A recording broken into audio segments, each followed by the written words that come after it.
Okay, welcome back. We're on page 16 of the book, basically talking about where to go to get extra help. There's an askubuntu.com that has a support forum where you can go in there. And look, I'm going to warn you, I'm going to be deadly serious. Sometimes when you go to a support forum and ask a question, people tend to be kind of rude, like, you're a dummy, you don't know that. And it's like, well, of course not. That's why I'm here. I'm asking the question. So I don't know why that's the case, why there's a lot of rude people, but okay, get over it. But it's still a good source to go there and ask questions or look at other people's questions that hopefully have answers.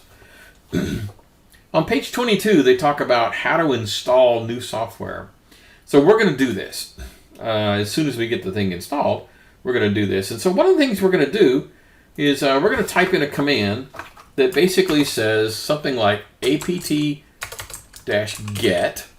and then the word install, and then whatever it is we're trying to install. I'm trying to install, XYZ.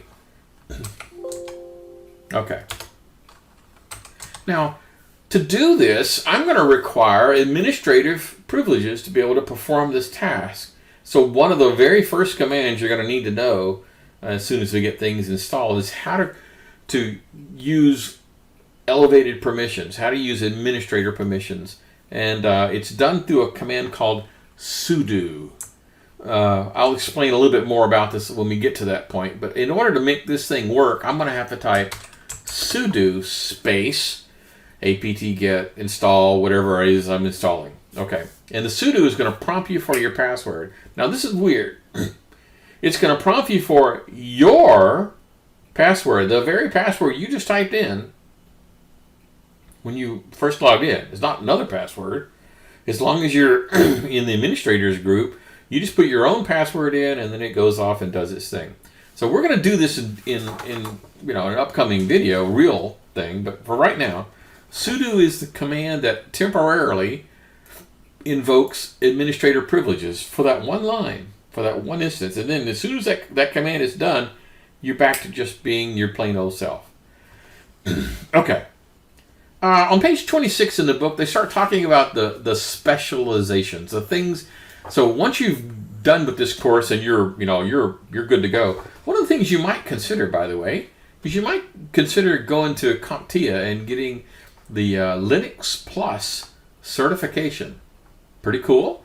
Now, I'll confess the Linux Plus certification is going to cover an awful lot of things that in a lot more detail. They're very detail oriented. And so you might have to go get like a study guide or something, because this course alone will get you like 80%. But if you want to make a good score, you're probably going to have to go get some other resources as well. Okay, back to the story.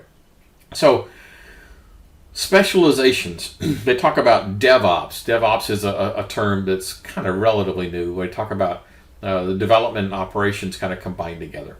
A reliability engineer. Somebody goes out and makes sure that everything is still running and that kind of stuff.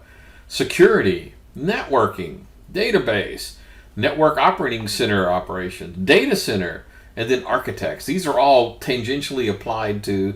So if you're going to be going into this for a business, you need the Windows administration class and the Unix administration class. You need both of those classes to be able to do well. Okay, that is the end of the chapter. See you guys again in the next video.